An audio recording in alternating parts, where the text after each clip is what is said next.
Hello दोस्तों, आप लोग का मेरे यूट्यूब चैनल में बहुत बहुत स्वागत है। दोस्तों, आज हम सिंधु घाटी सभ्यता के 50 टॉप प्रश्नों को जानेंगे, जो बहुत ही महत्वपूर्ण प्रश्न हैं। ये परीक्षाओं में बार बार पूछे जाते हैं।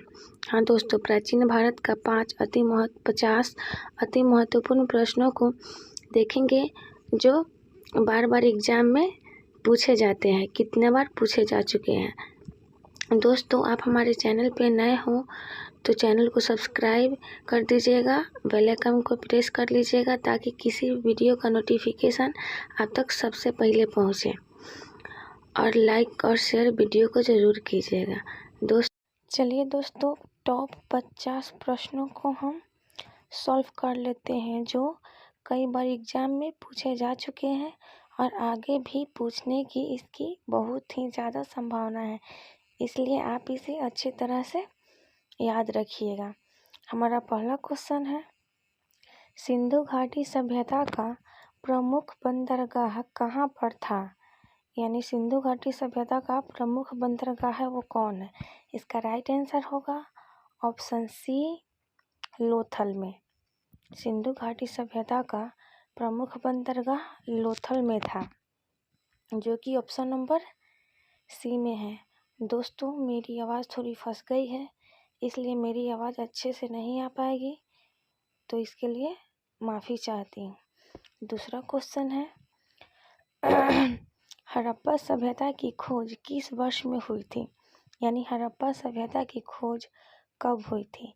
इसका राइट आंसर है ऑप्शन ए, 1921 ईस्वी। 1921 में हड़प्पा सभ्यता की खोज हुई थी। यह किसके द्वारा की गई थी? इसका जवाब आप कमेंट बॉक्स में ज़रूर बताइएगा। लीजिए, आ भी गया एक क्वेश्चन। हमारा तीसरा क्वेश्चन है, निम्नलिखित में से हड़प्पा सभ्यता की खोज किसने की थी? हड़प्पा सभ्यता की खोज दयाराम साहनी ने की थी। कब की थी? 1911 ईस्वी में की थी। इसे भी याद रखना है। और किसने की थी? दयाराम साहनी ने की थी। इसे भी याद रखना है।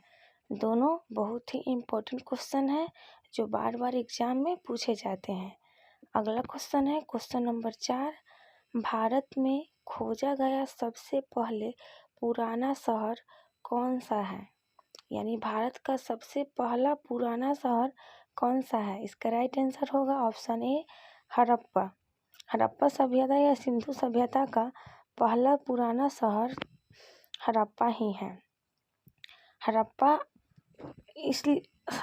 सभ्यता को हड़प्पा इसलिए कहा जाता है, सिंधु सभ्यता को हड़प्पा सभ्यता इसलिए कहा जाता है क्योंकि सबसे पहले खुदाई की गई शहर हड़प्पा था। पांचवा क्वेश्चन है, ऋग्वैदिक आर्यों का मुख्य व्यवसाय क्या था? ऋग्वैदिक आर्यों का मुख्य व्यवसाय पशुपालन था, जो कि ऑप्शन नंबर बी में दिया गया है। इसे भी याद रखिएगा।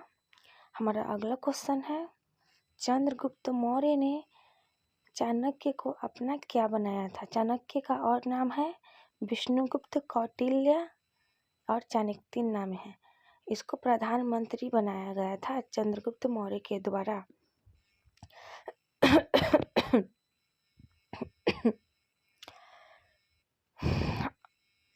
इसे भी याद रखिएगा। अगले क्वेश्चन को देखते हैं, सिकंदर की मृत्यु कहाँ हुई थी? सिकंदर की मृत्यु कहाँ हुई थी? इसका राइट आंसर होगा ऑप्शन डी, बेबीलोन। बेबीलोन में सिकंदर की मृत्यु हुई थी। सिकंदर महान को तो आप जानते ही हैं। अगर नहीं जानते हैं तो इस पर एक और वीडियो बनाऊंगी मैं। मौर्य वंश के संस्थापक कौन थे? मौर्य वंश के संस्थापक कौन थे? इसका राइट आंसर होगा ऑप्शन डी, चंद्रगुप्त मौर्य। मौर्य वंश के संस्थापक चंद्रगुप्त मौर्य थे और इसके बेटा का नाम बिंदुसार था। बिंदुसार के बेटा का नाम अशोक था। अगला क्वेश्चन है, बुद्ध को ज्ञान की प्राप्ति कहाँ हुई थी? दोस्तों, बुद्ध को ज्ञान की प्राप्ति कहाँ हुई थी? इसका कमेंट बॉक्स में आप जरूर जवाब दीजिएगा। इसका राइट आंसर कमेंट बॉक्स में आप सभी जरूर लिखिएगा। यह होमवर्क है। अगले क्वेश्चन को देखते हैं। हाइडे स्पीच का युद्ध किसके मध्य हुआ था? हाइडे स्पीच का युद्ध किसके मध्य हुआ था? इसका राइट आंसर है सिकंदर और पोरस के बीच हुआ था, जो कि ऑप्शन नंबर डी में दिया गया है। अगला क्वेश्चन है, अशोक ने किस शहर की स्थापना की थी? अशोक ने जिस शहर की स्थापना की थी उसका नाम है श्रीनगर, जो ऑप्शन नंबर ए में है। अशोक ऑप्शन नंबर ए यानी श्रीनगर की स्थापना की थी। अगला है 12 नंबर क्वेश्चन, किस आक्रमण के बाद अशोक ने बौद्ध धर्म अपनाया था? कलिंग युद्ध। कलिंग युद्ध 261 ईसा पूर्व में हुआ था। 13 नंबर क्वेश्चन है, शुंग वंश के संस्थापक कौन थे? पुष्यमित्र शुंग वंश के संस्थापक थे। अगला क्वेश्चन है क्वेश्चन नंबर 14, सातवाहन वंश के संस्थापक कौन थे? तो सातवाहन वंश के संस्थापक सिमुक था, जो ऑप्शन नंबर सी में दिया गया है। अगला क्वेश्चन देखेंगे, क्वेश्चन नंबर 15, कनिष्क के दरबार में चरक क्या थे? चरक एक चिकित्सक यानी वैद्य थे। कनिष्क के दरबार में चरक एक वैद्य थे, जिसे चिकित्सक भी कहा जाता है, सबको जानता है। अगला क्वेश्चन है, बुद्ध चरित्र किसकी रचना है? बुद्ध चरित्र जिसकी रचना है वो है अश्वघोष, जो ऑप्शन नंबर डी में दिया गया है। अगला क्वेश्चन है क्वेश्चन नंबर 17, भारत का आइंस्टीन किसे कहा जाता है? भारत का आइंस्टीन नागार्जुन को कहा जाता है, जो कि ऑप्शन नंबर बी में है। इसे भी याद रखिएगा, भारत का आइंस्टीन किसे कहा जाता है? तो नागार्जुन को कहा जाता है। कई बार एग्जाम में पूछा जा चुका है, आगे भी संभावना है। 18 नंबर क्वेश्चन है, निम्नलिखित में से गुप्त वंश के संस्थापक कौन थे? गुप्त वंश के संस्थापक श्री गुप्त थे, जो ऑप्शन नंबर ए में है। और गुप्त वंश के सबसे प्रतापी राजा कौन थे? इसका जवाब कमेंट बॉक्स में दीजिएगा। 19 नंबर क्वेश्चन है, आगरा नगर की स्थापना किस शासक ने की थी? आगरा नगर की स्थापना किस शासक ने की थी? सिकंदर लोदी ने की थी। सिकंदर लोदी आगरा शहर की स्थापना की थी।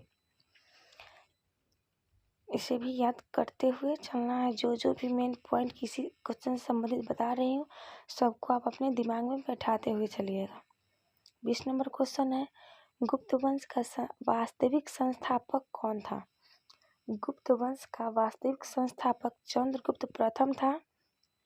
यह गुप्त वंश का प्रतापी राजा था, इसलिए इस वास्तविक संस्थापक गुप्त वंश का चंद्रगुप्त प्रथम को ही माना जाता है, जो समुद्रगुप्त के पिता थे। क्वेश्चन नंबर 21 है, 7 टापुओं का शहर किसे कहा जाता है? दोस्तों, मुंबई को 7 टापुओं का शहर कहा जाता है। और भारत में सूती वस्त्रों की राजधानी किसे कहा जाता है? इसका भी कमेंट बॉक्स में आप जवाब जरूर दीजिएगा। अगला क्वेश्चन है क्वेश्चन नंबर 22, भारत में पहला कृषि विज्ञान केंद्र कहाँ स्थापित हुआ था? भारत में पहला कृषि विज्ञान केंद्र कहाँ स्थापित हुआ था? इसका राइट आंसर है पुडुचेरी, ऑप्शन नंबर बी में है। ये भी कई बार पूछा जा चुका है। अगला क्वेश्चन है क्वेश्चन नंबर 23, सर्वाधिक अम्लीय वर्षा किस देश में होती है? तो सर्वाधिक अम्लीय वर्षा नॉर्वे देश में होती है, जो कि ऑप्शन नंबर सी में है। यह भी बार बार एग्जाम में पूछा जाता है। इसमें जितने भी क्वेश्चन हैं इस वीडियो में 50 टॉप प्रश्न जो बार बार रिपीट हुए हैं बहुत सारे प्रतियोगी परीक्षाओं में, और आगे भी पूछे ही जाएंगे, इसलिए आप इसे अच्छे से याद कर लीजिएगा। क्वेश्चन नंबर 24 है, अमीर खुसरो किसके प्रसिद्ध दरबारी कवि थे? अमीर खुसरो अलाउद्दीन खिलजी के प्रसिद्ध दरबारी कवि थे, जो ऑप्शन नंबर बी में है। यह इसका राइट आंसर होगा। अलाउद्दीन खिलजी किस वंश के थे? इसका कमेंट बॉक्स में आप जरूर जवाब दीजिएगा। लूनी नदी पर स्थित जवाई बांध किस राज्य में स्थित है? लूनी नदी पर स्थित जवाई बांध राजस्थान में स्थित है। भारत का सबसे बड़ा रेगिस्तान कहाँ है और कौन सा है? इसका कमेंट बॉक्स में आप जवाब दीजिएगा। इस तरह से आपको कई क्वेश्चन और भी याद हो जाएंगे, चाहे आप सर्च करके जवाब दें, चाहे आपको याद हो तो जवाब दें। क्वेश्चन 26 है, करगम किस प्रदेश का लोक नृत्य है? हाँ दोस्तों, क्वेश्चन नंबर 26, करगम किस प्रदेश का लोक नृत्य है? केरल का लोक नृत्य जो प्रसिद्ध है, सबसे फेमस, उसका भी नाम बता दीजिएगा। करगम है तमिलनाडु का। और सारे राज्यों का कौन कौन से है उसका भी कमेंट बॉक्स में जवाब दे दीजिएगा। क्वेश्चन 27 है, भारतीय जागृति का जनक किसे कहा जाता है? राजा राममोहन राय को भारतीय पुनर्जागरण या भारतीय जागृति का जनक कहा जाता है। या ये भी क्वेश्चन में रहेगा कि भारतीय पुनर्जागरण का जनक किसे कहा जाता है। क्वेश्चन नंबर 28 है, जम्मू कश्मीर में उरी बांध किस नदी पर स्थित है? जम्मू कश्मीर में उरी बांध झेलम नदी पर स्थित है। जम्मू कश्मीर की राजधानी कहाँ है? इसका जवाब कमेंट बॉक्स में ज़रूर दीजिएगा। इस तरह से आपको हर क्वेश्चन से संबंधित और भी क्वेश्चन और उसका आंसर पता चल जाएगा। क्वेश्चन 29 है, सुंदरवन राष्ट्रीय उद्यान किस राज्य में स्थित है? सुंदरवन राष्ट्रीय उद्यान पश्चिम बंगाल में स्थित है।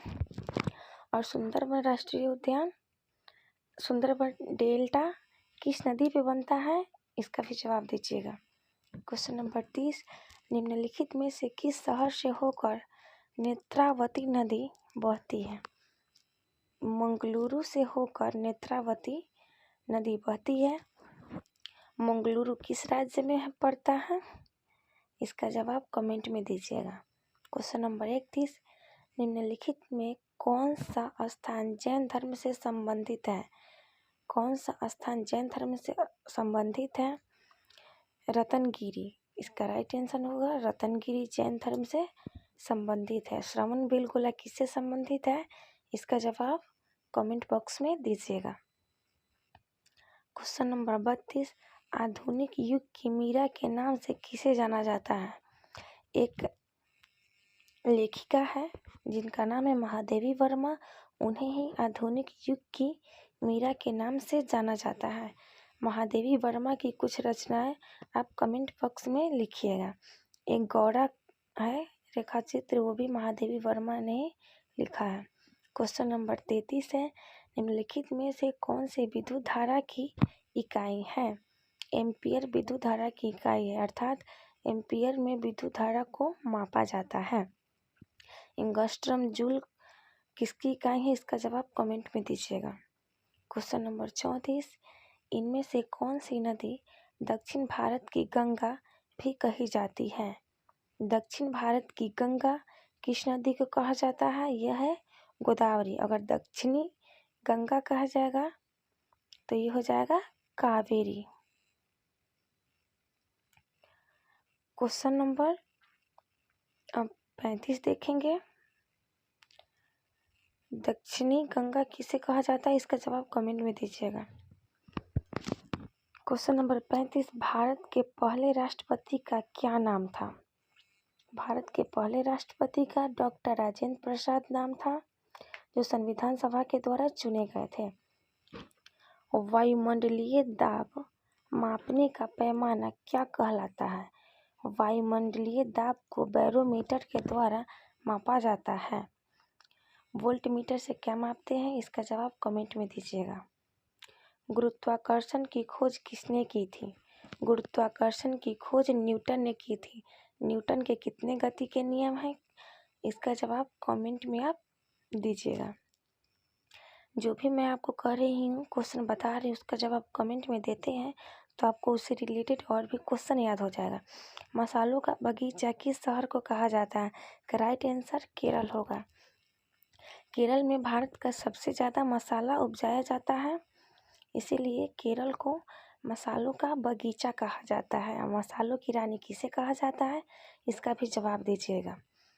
बिहार बंगाल से अलग कब हुआ था? 1912 में। 22 मार्च 1912 को बिहार बंगाल से अलग हुआ था, इसलिए 22 मार्च को बिहार दिवस के रूप में मनाया जाता है। 1911 में दिल्ली में एक सभा रखी गई थी, जिसके द्वारा 1912 में इसको अलग किया गया। क्वेश्चन नंबर 40 है, हीराकुंड जल विद्युत परियोजना किस नदी पर है? हीराकुंड जल विद्युत परियोजना महानदी पर है। महानदी उड़ीसा राज्य में है।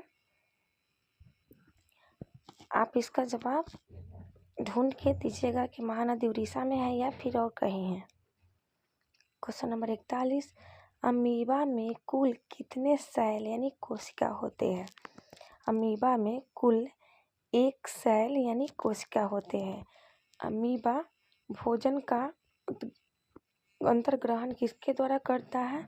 इसका जवाब कमेंट बॉक्स में दीजिएगा। 42 नंबर क्वेश्चन है, फिरोज शाह कोटला क्रिकेट स्टेडियम कहाँ पर है? यह नई दिल्ली में है। फिरोज शाह कोटला क्रिकेट स्टेडियम नई दिल्ली में है। अगला क्वेश्चन नंबर 43 है, विश्व का सबसे बड़ा द्वीप कौन सा है? ग्रीनलैंड द्वीप जो है वो विश्व का सबसे बड़ा द्वीप है, जो ऑप्शन नंबर ए में दिया गया है। ग्रीनलैंड द्वीप विश्व का सबसे बड़ा द्वीप है। अगला क्वेश्चन देखते हैं। अगला क्वेश्चन 44 नंबर क्वेश्चन होगा, जो स्क्रीन पे ये रहा। नागालैंड की मुख्य भाषा कौन सी है? नागालैंड की मुख्य भाषा कौन सी है? यह है अंग्रेजी। अंग्रेजी नागालैंड की मुख्य भाषा है। वहाँ के हर काम अंग्रेजी भाषा में ही संपन्न होता है, जो भी विभागीय कार्य। क्वेश्चन नंबर 45 है, कौन सा राज्य भारत के सबसे पूर्वी भाग पर स्थित है? कौन सा राज्य भारत के सबसे पूर्वी भाग पे स्थित है? अरुणाचल प्रदेश। और पश्चिमी भाग पे कौन सा भाग स्थित है? इसका कमेंट बॉक्स में आप जवाब अवश्य दीजिएगा। क्वेश्चन नंबर 46 है, पंजाब के अमृतसर के जलियांवाला बाग हत्याकांड कब हुआ था? यह 13 अप्रैल 1919 को हुआ था। और जलियांवाला बाग में गोली चलाने का आदेश किसने दिया था? इसका जवाब आप कमेंट बॉक्स में दीजिएगा। 13 अप्रैल 1919 को पंजाब के अमृतसर में एक सभा चल रही थी, जिसमें जनरल डायर ने गोली चलाने का आदेश दिया था। क्वेश्चन नंबर 47 है, अरब सागर की रानी किसे कहा जाता है? कोचीन को अरब सागर की रानी कहा जाता है, जो ऑप्शन नंबर सी में है। क्वेश्चन नंबर 48 है, नींबू और संतरे में कौन सा विटामिन पाया जाता है? राइट आंसर है ऑप्शन ए, विटामिन सी नींबू और संतरे में पाया जाता है। गाजर में कौन सा विटामिन पाया जाता है? इसका कमेंट में जवाब दीजिएगा। क्वेश्चन नंबर 49 है, नंदा देवी पर्वत चोटी किस राज्य में स्थित है? नंदा देवी पर्वत उत्तराखंड राज्य में स्थित है। लास्ट क्वेश्चन है इस वीडियो का, हीटर के तार किस चीज़ के बने होते हैं? हीटर के तार नाइक्रोम के बने होते हैं। और टंगस्टन के तार किस चीज़ के बने होते हैं? इसका जवाब कमेंट बॉक्स में दीजिएगा। दोस्तों, फुल वीडियो देखने के लिए थैंक यू। अब अगले वीडियो में मिलते हैं।